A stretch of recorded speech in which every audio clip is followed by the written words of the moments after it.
ہیں کہ ہمارے ہاں طلوع صبح صادق کے فوراً بعد متصل بعد اذان ہو جاتی ہے، لیکن بعض حضرات فرماتے ہیں کہ اس میں تھوڑا سا وقفہ ہونا چاہیے،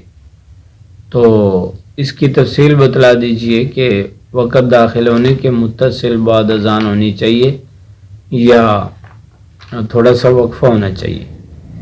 تو اس کا جواب یہ ہے کہ وقت جو ہمارے ہاں آج کل مساجد کے اندر چلتے ہیں اس کے لیے کیلنڈر لگے ہوئے ہیں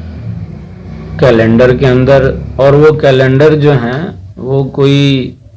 حتمی نہیں ہے، اندازے سے بنائے گئے ہیں۔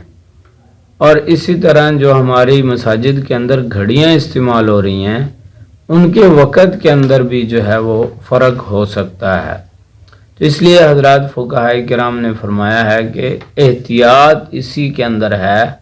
کہ تھوڑا سا وقفہ کیا جائے۔ تو چنانچہ حضرات فقہائے کرام فرماتے ہیں کہ صبح صادق کے اندر تفصیل یہ ہے کہ سحری میں تو 2 سے 3 منٹ پہلے سحری اور کھانا پینا جو ہے وہ بند کر دینا چاہیے، اور اذان جو ہے وہ طلوع صبح صادق سے 5 سے 7 منٹ بعد دی جائے، کیونکہ طلوع صبح صادق سے پہلے اذان نہیں ہو سکتی کیونکہ نماز کا وقت ہی نہیں ہوتا، اور جو ہے جب پوری تسلی ہو جائے، کسی قسم کا شک اور شبہ نہ رہے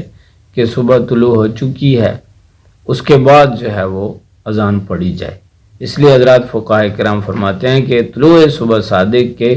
5 سے 7 منٹ بعد اذان فجر ہونی چاہیے۔